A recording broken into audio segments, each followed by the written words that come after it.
Hola a todos, ¿cómo andan? Bueno, espero que estén muy bien. Les traemos hoy otro video de Eneagrama y en este caso vamos a hablar de los dilemas metafísicos. Un tema que no está muy difundido en los autores que por ahí son los más conocidos o famosos a nivel mundial sobre Eneagrama, pero que es un tema muy interesante y que comprende lo que se denomina la ética del Eneagrama. En mi caso, yo este tema lo aprendí de una persona que para mí ya es muy influyente en mi vida, que es Roberto Pérez, que es uno de los referentes de Eneagrama acá en la Argentina, que trabaja, estudia e incluso imparte muchísima formación de Eneagrama desde hace ya 30 años. Y bueno, a quien le agradezco también dejarme compartir este contenido. Y les recomiendo muchísimo que también visiten su canal, visiten su perfil de Instagram, que tiene muchísima información. Y le agradezco muchísimo también a toda la gente que trabaja con él, a Juancito y a Victoria. Bueno, vamos a la cuestión. Los dilemas metafísicos.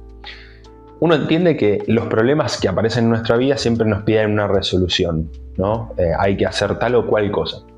Pero los dilemas son elecciones o cuestiones que nos acompañan a lo largo de la vida y que siempre nos invitan a optar por la mejor respuesta que podemos dar. Es así como cada dilema tiene un lado positivo y un lado negativo por el que siempre nos está invitando, ¿no? O poniendo a prueba para tratar de optar siempre por el lado positivo y así poder vivir en más armonía. Existen 5 grandes dilemas metafísicos que son compartidos por algunos eneatipos y que los vamos a ir nombrando a continuación. Para los eneatipos 1 y 5, que comparten el eje del orden, su dilema se denomina formas y fondo. Para los eneatipos 2 y 6, que comparten el eje de la relación, comparten el dilema de ser para o ser con. Para los eneatipos 3 y 7, que comparten el eje de la imagen, comparten el dilema de exterioridad e interioridad. Para los eneatipos 4 y 8, que comparten el eje de la fuerza, comparten el dilema metafísico de vida o muerte. Y para el eneatipo 9, que no comparte, digamos, y tiene su eje neutro, tiene su propio dilema metafísico, que es ser o no ser, estar o no estar. Entonces ya ahora vamos a ir hablando y metiéndonos a fondo en cada uno de los dilemas. Para el eneatipo 1, que comparten, digamos, el eje del orden, en el caso del eneatipo 1 sería el orden externo, ¿sí? El dilema de formas y fondo, la parte negativa del dilema serían las formas y la parte positiva sería el fondo. ¿Y qué tiene que ver? ¿Qué quiere decir esto? El eneatipo 1 puede muchas veces perderse en las formas, perderse sobre todo en el orden externo, ¿no? En la disciplina, en la organización, el orden, los hábitos, las responsabilidades, ¿no? Y muchas veces pierde de vista el fondo, lo verdaderamente importante. Entonces, el lado positivo de este dilema para el eneatipo 1 es saber poner las formas en función del fondo. Y el fondo para estas personas tiene que ver con reconocer, encontrar y trabajar para un ideal de vida, que es muy importante para el eneatipo 1.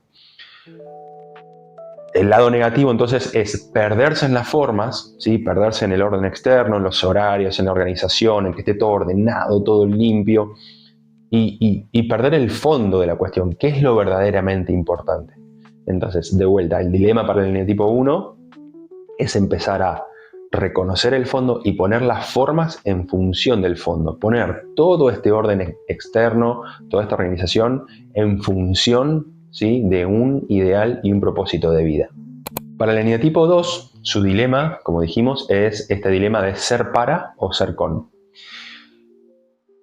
El lado negativo del dilema es ser para y el lado positivo es ser con. ¿Y qué tiene que ver esto con esta cuestión? Recordemos muchas veces que el eneatipo 2, digamos, el lado negativo de este dilema es ser para, ¿sí? Ser para el otro. Entonces, muchas veces lo que le pasa al eneatipo 2 es que crea relaciones, ¿sí?, de codependencia y en general se pone en una posición de superioridad a las otras personas, generando así muchas veces dependencia de los demás hacia él. Se vuelve muy paternalista, incluso se vuelve como entrometido en la vida de los demás. Y eso es el ser para, ¿no? Ser para el otro. En cambio, tiene que empezar a reconocer que tiene que entrar en contacto con el lado positivo del dilema, que es ser con el otro, ¿sí? Saber acompañar al otro de una manera más neutra, más desapegada, es ponerse al lado, no es ponerse ni por encima ni por debajo. Y esto nace, ¿no? O esto el 2 lo empieza a contactar sobre todo cuando empieza a tener más amor, cuando empieza a crecer en el amor a sí mismo, en el autoconocimiento, ¿no? Y reconocer que ya no necesita de los demás para sentirse amado, sino que ese amor nace de uno mismo, de conocerse y amarse a uno mismo tal como es. Entonces, de vuelta, el dilema para el 2 es, el lado negativo sería ser para, ¿sí? No ponerse por encima del otro y generar relaciones de codependencia, y el lado positivo es ser con, saber acompañar al otro, ¿sí? De una manera más horizontal y no ser tan paternalista. Para el eneatipo 3, que como dijimos comparten el eje de la imagen con el 7, su dilema es exterioridad e interioridad. La parte negativa del dilema es la exterioridad y la parte positiva es la interioridad. ¿Qué quiere decir esto?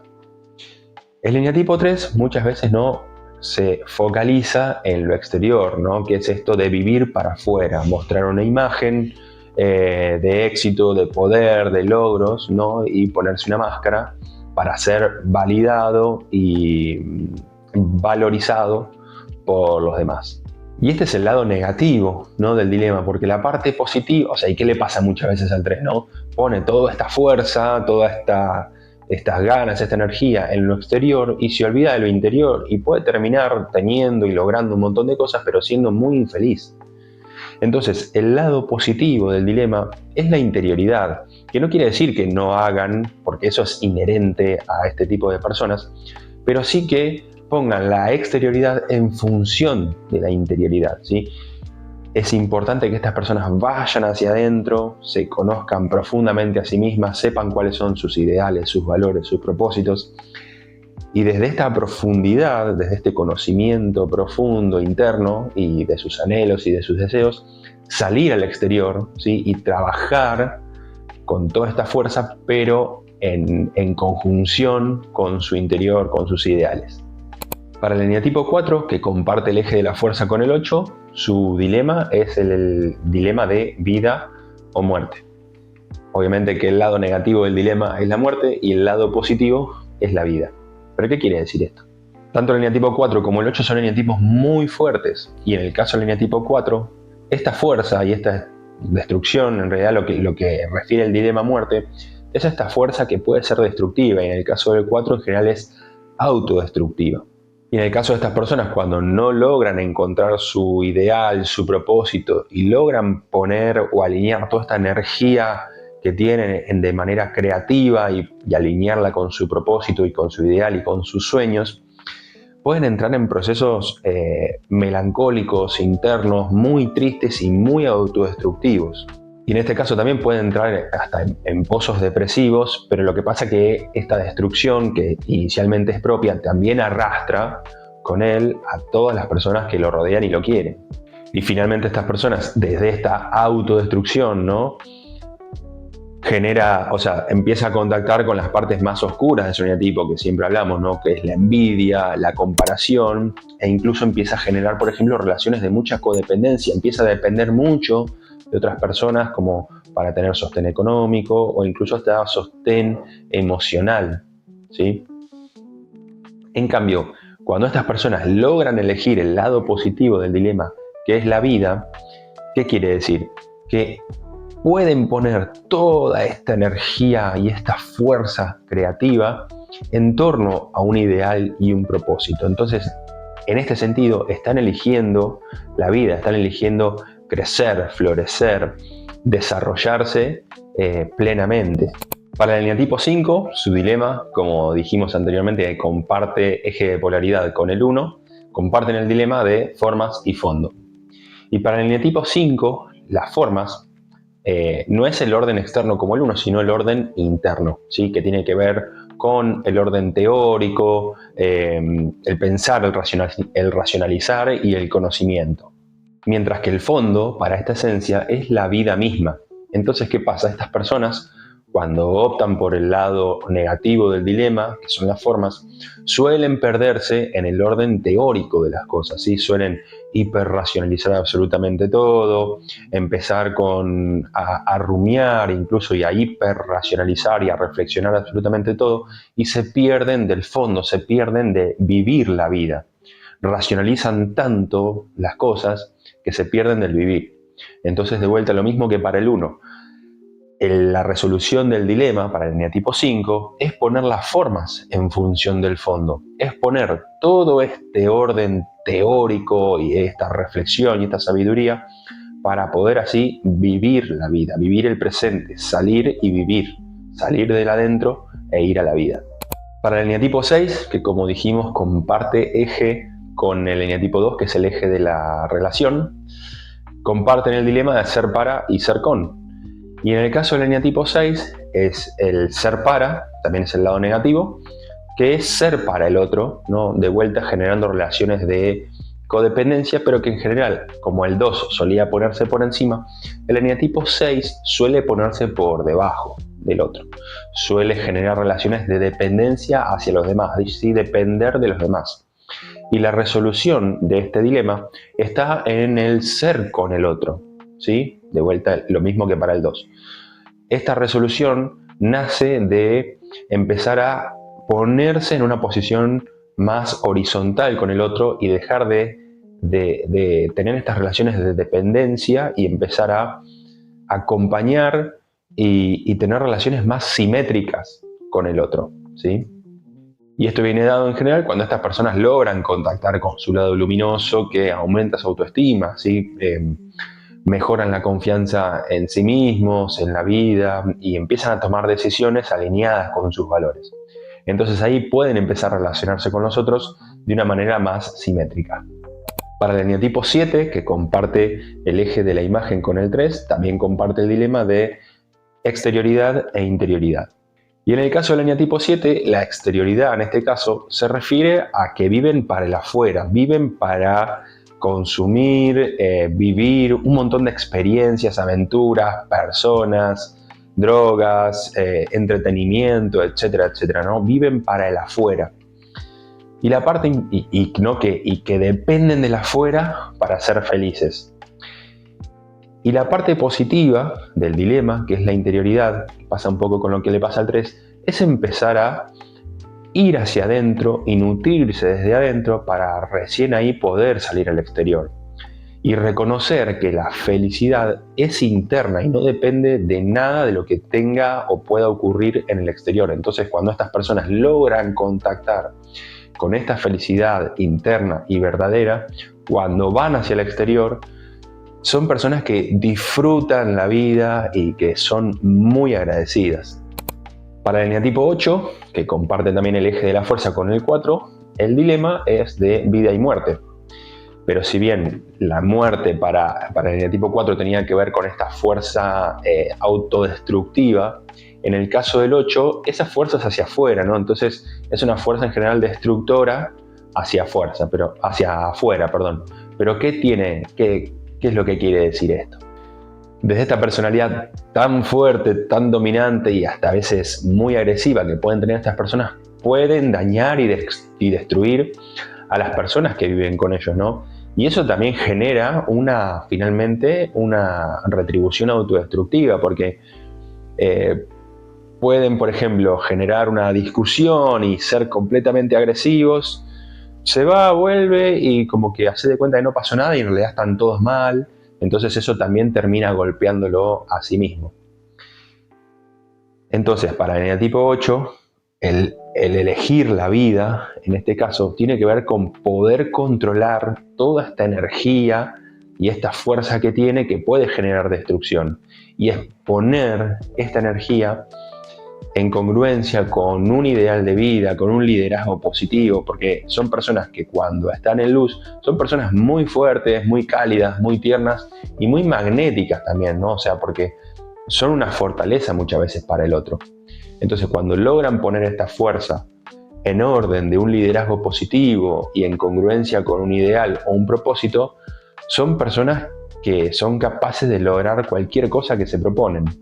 y de esta manera sirven a la vida y sirven al bien y sirven a los demás. Y para el eneatipo 9, que como dijimos no comparte eje, tiene un eje propio que es el eje neutro y no comparte dilema, tiene un dilema propio que es el dilema de Shakespeare, el dilema de to be or not to be, que es ser y estar, que es ser o no ser, o estar o no estar. Y es un dilema que se ve muy clásico para el eneatipo 9, ¿no? El elegir el no ser o no estar es no comprometerse con las cosas, no tomar decisiones, no jugarse con las cosas que quiere, con las causas que quiere, no involucrarse, mientras que por el otro lado es, cuando elige el lado positivo del eje, es comprometerse con lo que quiere, involucrarse, tomar sus propias decisiones, dejar de someterse a los demás, dejar de confluir, dejar de sobreadaptarse y empezar a reconocer sus propios deseos y necesidades y empezar en ir a satisfacer, ¿no?, todos estos sueños, todos estos deseos que tiene para finalmente ser, ¿no?, ser como persona, saber ser, estar en paz con el presente, qué es lo que quiere. Involucrarse significa salir muchas veces de la comodidad y la pereza que caracteriza a estas personas y ponerse del lado de la acción, ¿sí? Dejar de ser un espectador y empezar a ser un protagonista. Muy bien, amigos, a modo de resumen, entendamos que los dilemas metafísicos conforman lo que se denomina la ética del eneagrama. Y entender de que los dilemas están presentes en todos, porque todos, más allá de nuestra esencia, todos tenemos que aprender a poner las formas en función del fondo, tenemos que aprender a ser con el otro, tenemos que aprender a ir desde nuestro interior al exterior, tenemos que aprender a elegir la vida y tenemos que aprender a ser y estar. Y el secreto es que a medida que yo me voy desarrollando y autoconociendo y entrando más en contacto con mi lado luminoso y voy resolviendo el dilema inherente a mi eneatipo o a mi esencia, también automáticamente se van resolviendo los dilemas que traigo, ¿sí?, que va a depender de cómo exprese yo también las otras esencias en mi vida. La parte mala es que si yo no trabajo en mi dilema y me voy volviendo una persona más inconsciente, más automática, con conductas contraproducentes, también van a ir apareciendo los dilemas, la parte negativa de los dilemas de las otras esencias, y que en general, de vuelta lo mismo, si bien voy a tener mi esencia principal y mi dilema principal, también voy a empezar a mostrar los dilemas de las esencias que más fuerte tengo representadas en el eneagrama. Bueno, gente, muchísimas gracias por quedarse a ver este video. Me parece que es un tema muy lindo como para seguir complementando e integrando todo este conocimiento e información que va a seguir apareciendo sobre el eneagrama y que nos ayuda a ver las cosas también de una manera un poco diferente y que, como dije, complementa mucho todo lo que uno va aprendiendo y desarrollando del eneagrama. Así que bueno, muchas gracias por quedarse. Si les gustó el video, denle like, suscríbanse al canal y déjenme cualquier pregunta que necesiten acá en los comentarios. Un saludo grande y nos vemos en el próximo video.